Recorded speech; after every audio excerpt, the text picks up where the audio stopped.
Hello kids, यह कहानी है एक प्यारे से गांव विलो जबरुक की, जहां हर सुबह सूरज सुनहरी और मुलायम रोशनी के साथ उगता था और पूरा गांव चमक उठता था। वहां बच्चे खुले मैदानों में हंसते खेलते थे, पेड़ों पर चढ़ते थे और नदी किनारे दौड़ लगाते थे। लेकिन उन्हीं बच्चों में एक लड़का था जिसका नाम ईथन था। ईथन थोड़ा शांत स्वभाव का था। उसे शोर से ज्यादा सन्नाटा पसंद था। रात के समय वह अपनी खिड़की के पास बैठ जाता, आसमान में टिमटिमाते सितारों को देखता और अपने मन में कई सवालों और सपनों को सोचता रहता। गांव के बाहर एक घना और रहस्यमय जंगल था, जिसे लोग फुसफुसाता जंगल कहते थे।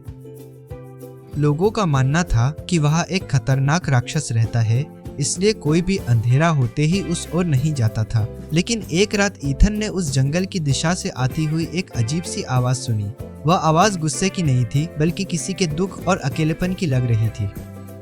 डर तो उसे भी लगा, पर उसके दिल में जिज्ञासा और दया उससे ज्यादा मजबूत थी। वह धीरे धीरे जंगल की ओर बढ़ा। जंगल गहराता गया, पेड़ों की छाया लंबी होती गई और हवा ठंडी होती गई। तभी उसने देखा कि एक बहुत बड़ा जीव, जिसका नाम गोरुन था, एक पुराने पेड़ के नीचे बैठा रो रहा था। उसकी आंखों में क्रोध नहीं, बल्कि गहरा अकेलापन और पीड़ा थी। ईथन भागा नहीं, उसने हिम्मत जुटाई और धीरे से गोरुन से बात की। पहले तो गोरुन चौंका, फिर उसने महसूस किया कि यह छोटा लड़का उससे डर नहीं रहा।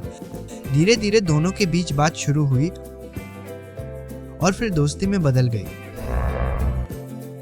ईथन ने गोरुन के घावों पर मरहम लगाया और जैसे ही उसने दया दिखाई, जंगल में मानो जादू लौट आया।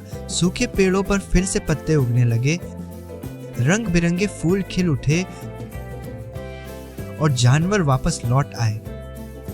जब गांव वालों को इस बारे में पता चला तो वे डर गए और मशाले लेकर जंगल की ओर दौड़े। लेकिन वहां पहुंचकर उन्होंने देखा कि ईथन गोरुन के सामने खड़ा है और कह रहा है कि यह राक्षस बुरा नहीं है। गोरुन ने भी वादा किया कि वह कभी किसी को नुकसान नहीं पहुंचाएगा। उसी क्षण जैसे कोई जादू टूट गया और गोरुन अपनी असली पहचान में लौट आया। वह जंगल का रक्षक था, जो गलतफहमी की वजह से डरावना दिख रहा था।